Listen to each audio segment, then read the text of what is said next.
Hi, you guys. We have Panda Express. I'm so excited. I haven't had Panda Express in actually forever. I was going to do a get to know me video today because there's a lot of new people here, but I recently watched the new Dan Schneider documentary on HBO Max, and let me tell you, it's all I can think about right now.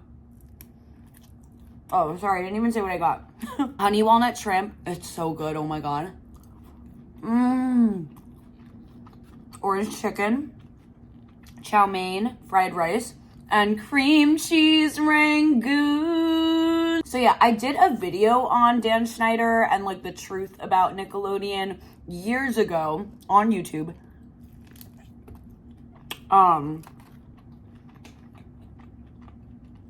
But they just released this 4-episode documentary.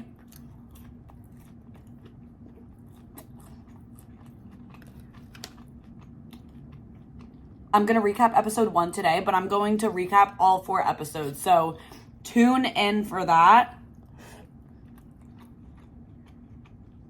I also want to say that if you want to watch the documentary, maybe don't watch this video because the documentary is really good.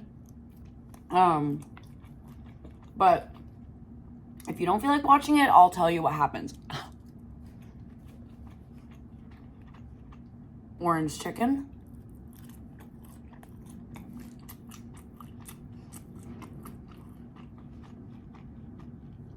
Panda Express is so good. So it starts out talking about Dan Schneider and how in his early acting career, he kind of was always known as like the fat kid, and he wanted to prove to Hollywood that he was something more than that.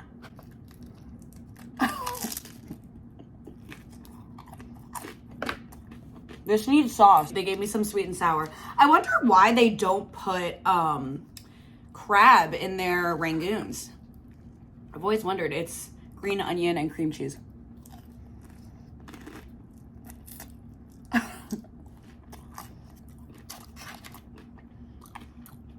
Wow.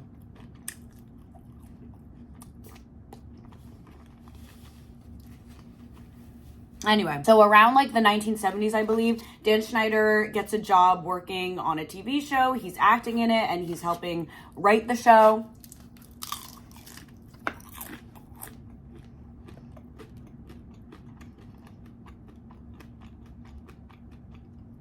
And Nickelodeon like quickly recognizes him.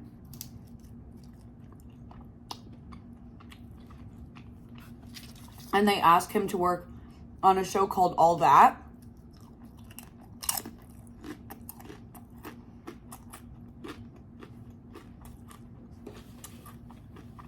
And he ends up being one of the producers on that show. For those who don't know, All That is kind of like SNL for kids.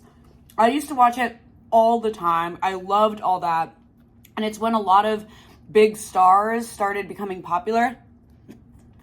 Kenan and Kel, Amanda Bynes.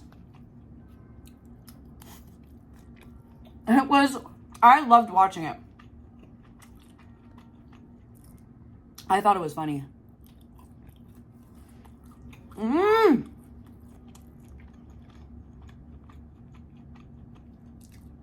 This is so good, you guys.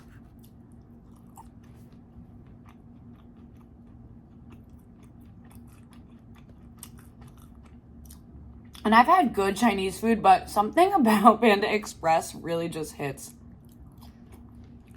That is so good. So in the documentary, a lot of the actors that were in All That spoke out. Well, it was only like 2, I believe. They talked about times they felt uncomfortable on the show. Like this one boy who, he had to be like 9 or something, or 10 or 11. One of his characters in the show was like a big nose superhero. And Dan Schneider had him put like big noses all over his body. And it kind of looked like balls and testicles, which is extremely inappropriate.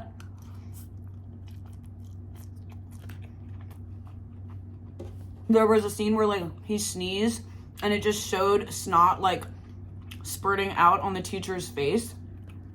And it kind of just like, looking at it now, gives off an inappropriate vibe. at the time as kids, I'm sure we didn't think anything of it. Looking at it now, I'm like, there is something like not okay with this. It's like people were afraid of Dan Schneider because he was Nickelodeon's like main source of income at this time. A lot of these child actors thought that they couldn't speak up when they felt uncomfortable because they were so young and, you know, they were getting their big break and they were just really excited.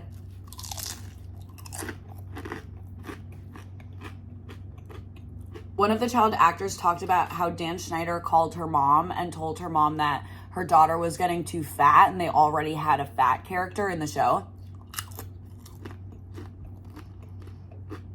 Like, what? I'm not trying to blame the parents here, but I totally would have pulled my kid out had I gotten that call. I'd be like, oh my God, no, you're not working for this man anymore. But she kept working for him. And she started getting a little bit older and she started being like weeded out of the show because Dan just stopped thinking that she was a front runner. Meanwhile, when he first found her, he was like, you're a star, I choose you, like making her feel so special. And then when you randomly want to cut child actors out like that, it messes with their brains. They feel so special. And then you treat them like dirt. It's like, you can't do that to child actors. Or any actors at that. Like, it's not good treatment.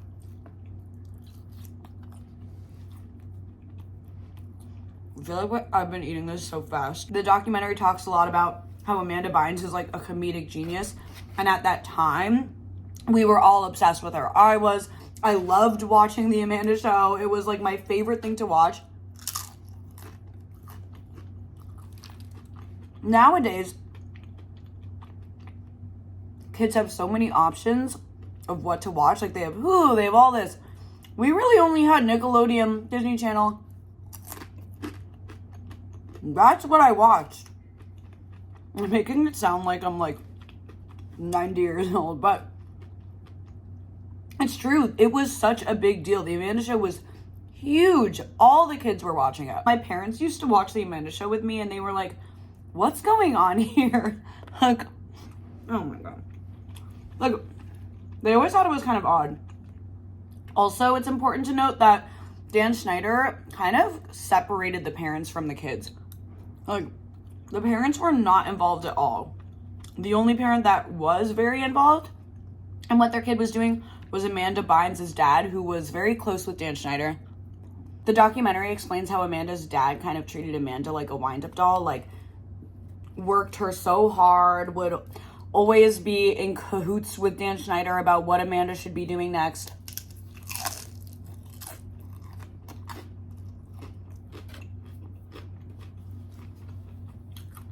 Amanda and Dan Schneider ended up becoming very close. Meanwhile, this is a man in his like 30s and Amanda Bynes was like, what, 13? It shows him hugging her hugging him, just, I don't know, kind of inappropriate behavior. There also is a scene in the Amanda Show that I'm sure you all remember, like Amanda's jacuzzi. I didn't think anything of it at the time, but this grown man is in a hot tub with like a 13-year-old girl in a bikini. That is so bizarre. And in the scene, in the hot tub scene, he's like, I'm the creator of this show. Like, it's me, I'm Dan Schneider. And I'm like, you are so conceited. Like, why do you have to be in the hot tub with this 13-year-old girl? It just, very disturbing things that people didn't realize was weird until later on.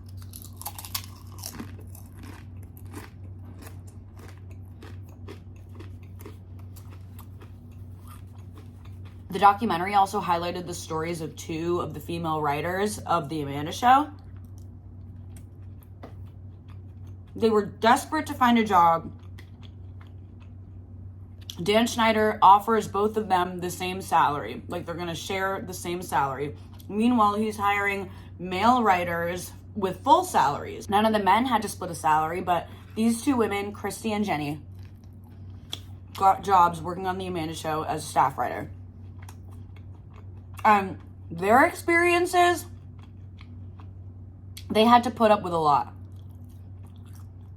They described working with Dan as like being in an abusive relationship. Like, he would start off being very happy, very playful, and then randomly out of nowhere he would like get a temper. He just would like manipulate them into doing what he wanted. He told one of the female writers to eat 2 pints of ice cream in 30 minutes for $300, and she did. He never paid her for it, and she was like, fine, like maybe he just forgot. And then he asked somebody else to kill a bug for like $30, and she made a joke being like, should I add this to my tab? And he took her into his office and yelled at her for like undermining him and all this stuff. And she was like, oh my God. He made it seem like this was such a joking environment, but the second somebody else makes a joke, it's like not okay.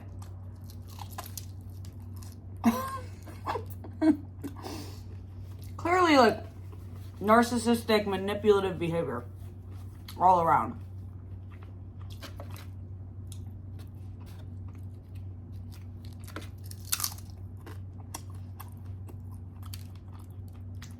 It doesn't even look like there was 12 in here. Also, this freaked me out. So, in the Amanda Show, there's a character called Amanda Taint. I never thought even to look up what taint was. Apparently, taint is the skin between the anus and the penis. And Dan Schneider told the female writers not to say anything.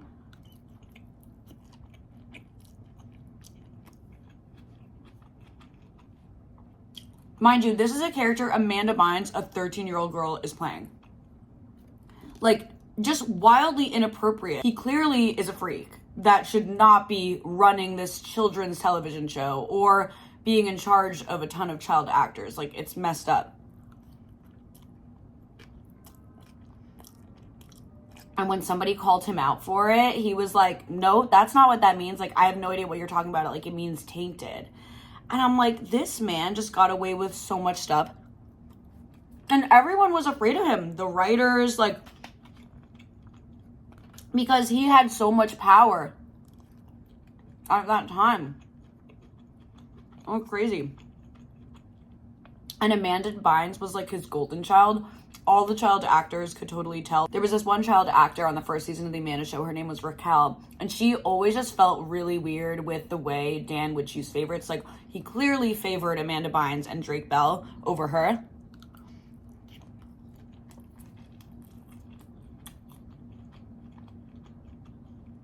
She would talk about how when she had her birthday, they got her this huge cake, the entire cast, and they wished her happy birthday. Dan Schneider found out about this, and he got so mad, being like, why did we get her this huge cake? Like, she didn't need a cake that big. If it was Amanda Bynes' birthday, he probably would not have had any problem with that. So, just like messed up behavior, dude. The actors would also talk about how they would do school on set, and Amanda Bynes would always be absent somewhere with Dan Schneider talking about ideas. Alone. I don't know if you guys know what Amanda Bynes is up to today, but I definitely think that this was traumatic for her. Like, I think that she has a lot of trauma from what happened in her childhood, because this man should be behind bars. One of the female writers told a story about how in the writer's room, she was talking to the other female writer, Jenny, about just a story about high school. They were like writing a skit or something. And Dan Schneider told her that it would be really funny if she bent over the table telling that story like she was being like sodomized. Like, what? That is like pedophile behavior. She's telling a story about high school, and like the thing that you think of is like her bending over. It's like, what? So she didn't want to lose her job, so she did it and felt extremely uncomfortable. Even now, like when she's older, you could see that she's like embarrassed, and it's like, girl, it's not you, it's him. He should have never asked you to do that. Like, you did it because you're job would have been on the line. Like, he was very on and off. You never knew which Dan you were going to get that day. A stressful Dan, a jokey Dan. He could be jokey one second and mean the next. So everyone was kind of just afraid of him. They were always walking on eggshells around him. The other writer, Jenny, talked about how she just felt uncomfortable with everything. So she called the Screenwriters Guild and she asked if it was illegal for Dan Schneider to be giving both of them a shared salary.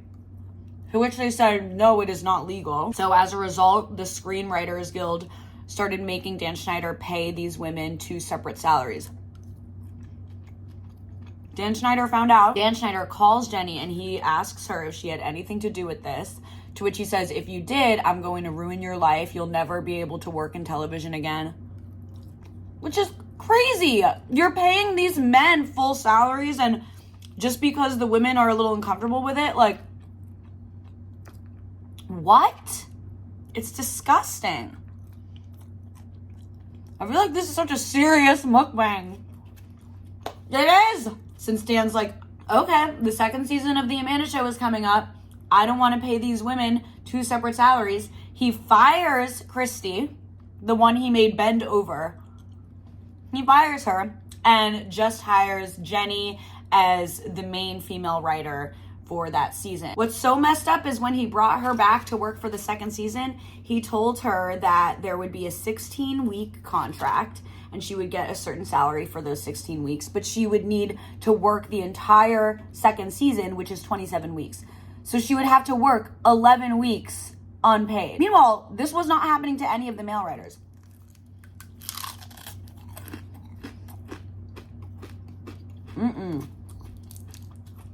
Absolute craziness.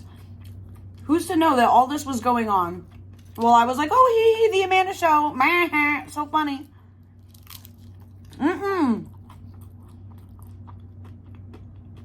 No one's laughing now.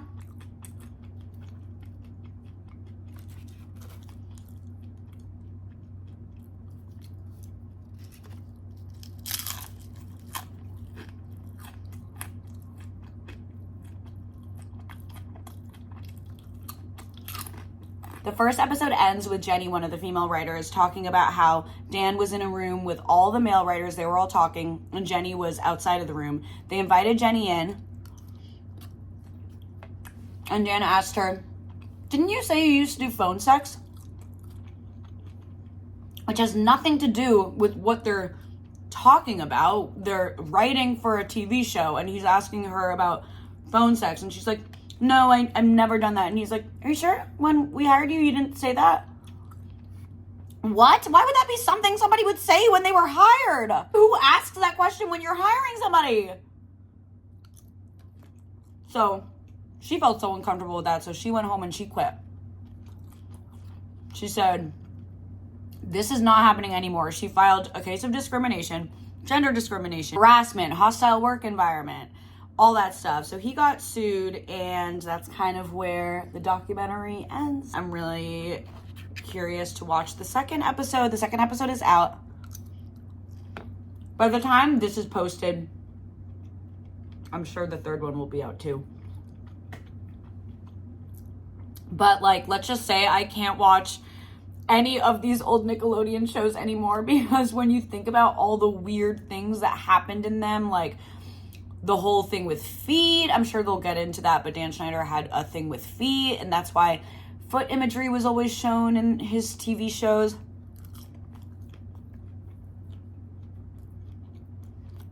Not good. Well, you guys, I am a little full. Stay tuned for episode 2 recap of this documentary, and I'm sorry if I ruined your favorite childhood TV shows. Love you guys. Bye.